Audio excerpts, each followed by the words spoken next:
Yo, Bakaya Loco no Yalo, et oui, on se retrouve pour une petite review du chapitre 1096 de One Piece, les amis. Bien évidemment, avant de commencer la vidéo, instant auto-promo, comme d'habitude, mon manga Wolfus, disponible sur Manga Draft incessamment sous peu, mais vous êtes là pour regarder la petite review, donc les amis, on va parler de ce chapitre, et bien évidemment, en réalité, c'est même pas une review, puisqu'on va parler du plus important dans ce chapitre, parce que c'est le meilleur des 5 dernières années. On va bien évidemment parler de l'équipage des Rocks, parce que, évidemment, il y a une hype par rapport à One Piece, mais pourquoi? Parce qu'il y a en réalité 3 planches qui font gros débat, qui font que c'est le meilleur chapitre. Donc forcément, vous avez la planche en arrière-plan. Déjà, l'équipage des Rocks qui resplendit la classe.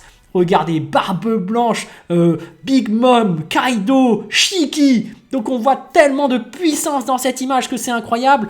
On a également l'équipage de, forcément, Goldie Roger, le roi des pirates, qui va forcément rehausser le niveau de puissance. Donc on voit effectivement que cette planche a suscité l'attention de tout le monde, également celle de Garp, évidemment. Bon, il est là, il appelle Roger, on ne sait pas pourquoi, il fera mieux d'appeler Don Shinjao, quelqu'un de son niveau. Donc qu'il parte d'abord s'entraîner avant de rivaliser avec Don Shinjao, et après on reverra, avant qu'il cite le nom. Où est Roger? Où est Roger?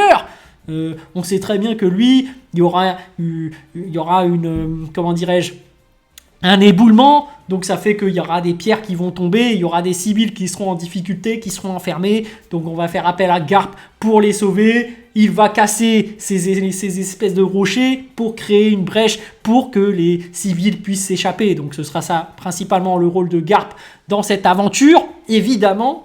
Et on a également Figarland, Monsieur Figarland, qui est le père de Shanks ou un de ses ancêtres, on ne sait pas c'est qui, mais bref, qui est là avec les autres chevaliers divins. Donc là, on a du beau monde, on a de la puissance. Ils sont en train de faire un Tenkaichi Budokai, donc c'est très intéressant parce que c'est via ce Tenkaichi Budokai qu'ils mettent en jeu les fruits du démon, et donc tu peux obtenir les fruits du démon, donc ça fait comme une sorte de récompense. Et on remarquera que ça, c'est un concept qu'a mis en place les chevaliers divins, donc plus ou moins les dragons célestes, donc c'est lié à tout ça. Et on remarquera que parmi ceux-là, vous savez très bien que les dragons célestes, parmi ceux-là, il y a qui est parmi eux? Il y a le fameux Doflamingo. Et quand il y avait l'arc de Doflamingo, là, Dressrosa, pardon, je sais plus si c'était Dressrosa ou pas, bref, on se rappelle qu'il a remis en place ce tournoi pour essayer d'obtenir le fruit du démon de Ace. Donc on voit bien que par rapport à leur culture, par rapport à leur manière de faire, de rendre des gens comme des esclaves, c'est typiquement des chevaliers divins, enfin pas les chevaliers divins, des dragons célestes qui procèdent ainsi. Donc on peut se dire que Doflamingo, est-ce que finalement ce serait pas quelqu'un qui se conduit exactement comme un dragon céleste, puisque lui-même est de ces origines-là. Donc on peut voir que est-ce que la culture des dragons célestes est ancrée en leur gène? Parce que finalement, est-ce que tes origines, comme par exemple ceux qui proviennent du Di, ceux qui ont cette volonté du Di, ne proviendraient pas d'un ancêtre commun, et finalement, de par cet ancêtre commun, auraient une transmission génétique de choses que dans leur tête, ça se passe toujours la même chose, tu vois? Cette envie de rêver, d'être des pirates, est-ce que ça, ce serait pas transmis par la génétique? Alors il y en a plein qui vont dire oui, mais ça n'a rien à voir avec la réalité du vrai monde, évidemment, mais est-ce qu'il y aura une histoire de génétique, de transmission par rapport à ton état d'esprit même? Par exemple, le côté Joy Boy, que Kuma essaye de rechercher un sauveur qui est toujours en train de rigoler, est-ce que ça aussi, ce ne serait pas transmis, cette volonté de sourire, de rigoler, ne serait pas transmis via le fruit? Est-ce que ce ne serait pas transmis de génération en génération? Tout comme ce fameux chapeau de paille qui serait transmis de génération en génération pour celui qui va devenir en réalité le roi des pirates. Mais bref, en réalité, il y a plein de gens qui disent que c'est le meilleur chapitre des 5 dernières années, mais on va dire que c'est quand même une Zumba juste parce que en réalité, c'est par rapport à juste quelques planches, donc les 4 planches en l'occurrence, qu'on va juger que c'est le meilleur chapitre des 25 dernières années, des 5 dernières années plutôt. Parce qu'en fait, les fans de One Piece, en général, ils se hype par rapport à des personnages qu'on n'a pas vu combattre, parce que dans ce chapitre-là, on ne les voit pas se combattre, mais par rapport à la réputation qu'ils ont.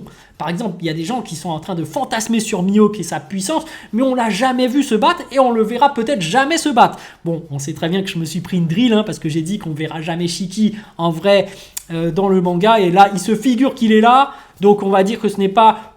parce que je suis de mauvaise foi, ce n'est pas le meilleur chapitre parce qu'il y a Shiki. Voilà, je suis déçu, mais bon, après c'est pas trop grave. Vous savez, moi je m'en fous un peu de Shiki en réalité, qu'il soit canon ou pas canon, mais je sais qu'il y a d'autres personnes, comme notamment Henrik21, un autre créateur de contenu, qui lui a voulu absolument tenir à ce que Shiki soit canon. Et finalement, boum, il n'est pas canon. Donc là, lui, il s'est vraiment pris une clim. Donc là, il a vraiment attrapé froid. Donc les amis, allez le soutenir, allez lui donner quelques médicaments, quelques manteaux, offrez-lui quelque chose. Parce que là, il est en train d'attraper froid. Donc les amis, la clim là, faut cesser tout ça. Mais bref, de toute façon, vous le savez, moi, mon point de vue, c'est que le chapeau de paille, et j'y tiens, c'est forcément le symbole du rêve de faire le tour du monde, etc. Donc pour moi, à la fin du manga, on apprendra que le One Piece, c'est le chapeau de paille. Et c'est pour ça que là, Goldie Roger, il l'a, et on va voir quand il l'a, quand il est encore imbibé de tout son rêve, la véritable puissance qu'il a. Donc il va mettre la misère à tout le monde. Donc moi, je vous le répète, le chapeau de paille, c'est le One Piece. Et si à la fin du manga, ils annoncent que c'est autre chose, là j'aurais pris une de ces clims, je vais tomber malade tout de suite, je vais perdre tous mes cheveux, comme Henrik21 là, qui a perdu tous ses cheveux parce qu'il vient de comprendre que Shiki était canon. Moi ce serait pareil. Et même si Mihawk, on apprend que plus tard, c'était pas le second de Shanks, là aussi moi je perds mes cheveux, je me prends une clim, je tombe malade, tout ce que vous voulez, mais bref, chacun a sa perception du manga. Évidemment il se peut qu'on se trompe, donc moi j'ai mis mes points d'importance sur deux choses: que Mihawk est le second de Shanks, était le second de Shanks, donc on l'apprendra par la suite, et également que le chapeau de paille, ce sera forcément le One Piece. Mais il se peut que je me trompe, parce que jusqu'à présent, par rapport à mes prédictions, je me suis pas mal trompé. On rappelle également que Labo DK2, que j'avais invité en live et que j'invite souvent, lui par contre, il avait dit que voilà, Saturne ce serait un yokai, il s'était pas trompé. Donc le mec est véritablement un oracle. Donc lui, en réalité, quand il fait des prédictions, et même quand il n'est même pas sûr, et qu'il annonce quelque chose, vous voyez bien que ça tombe ça. Mais quand il était sûr, quand il a dit on déplacera au Nigashima, enfin il a fait tellement de prédictions qui s'est avéré juste que le mec, moi je lui décerne quand même le titre d'oracle de One Piece. C'est pour ça que je le trouve très impressionnant, surtout qu'il s'informe vraiment sur le lore, sur le folklore du Japon, pour pouvoir faire des liaisons, que de quoi Oda va s'inspirer, etc. Et en plus, il arrive à détecter les petits indices que disent les auteurs. Donc ce mec-là est très fort. D'ailleurs, il faudrait que je le réinvite en live. Et d'ailleurs, il a remis en place le HDO sur Twitter. Donc vous verrez que là, il y a vraiment des analyses poussées sur One Piece. Ils sont en train de mettre en place un jeu là où il faut trouver les poneglyphes. Donc j'ai essayé de vite fait de regarder l'énigme, mais je suis tellement loin à la ramasse sur One Piece que voilà. Je crois que le premier, j'ai voulu dire que c'était des secondes, mais en fait, je suis même pas sûr parce qu'à la fin, il parle de chiffres qu'il faut additionner. J'ai fait, oh merde, je suis paumé. Mais bref, un expert One Piece, Labo DK2, que je recommande d'ajouter. Donc vous verrez dans les lives, il fait une démonstration incroyable. Mais bref, Shiki est canon. Voilà, Oracle... Labo DK2 vient de se prendre... Henrik21 vient de se prendre une clim.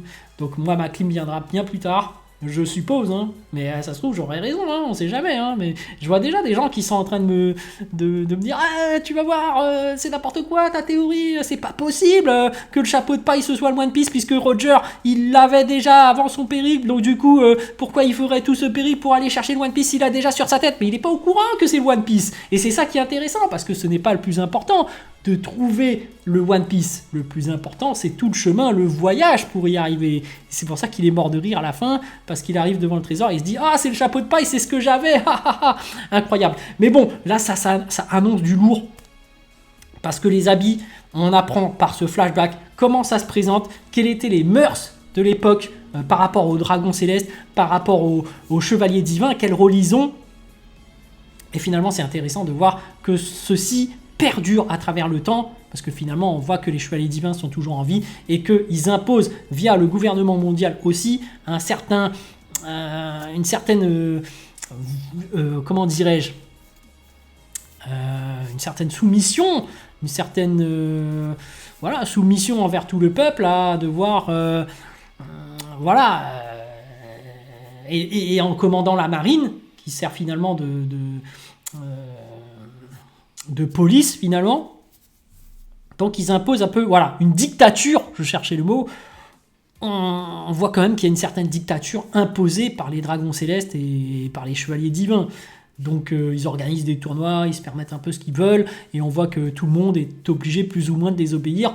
Et on voit vraiment comment ça se passait à l'époque, et comment ça a commencé, et qu'est-ce qui s'est passé à God Valley pour que Roger bénéficie de ce titre de roi des pirates. Donc les amis, évidemment, j'attends la suite avec impatience, parce que c'est quand même le meilleur chapitre des 5 dernières années. Faut dire que moi je suis super hypé, ces planches sont magnifiques, avec en effet, vous voyez les rocks incroyables. Et dommage qu'on ne voit pas parmi les rocks, Xebec, parce qu'on attend ça avec impatience. Mais alors, est-ce que Xebec ne serait pas une fraude? Est-ce que ce serait pas un clown genre Baggy, et le père de Baggy, et finalement le roi des pirates ce sera Baggy?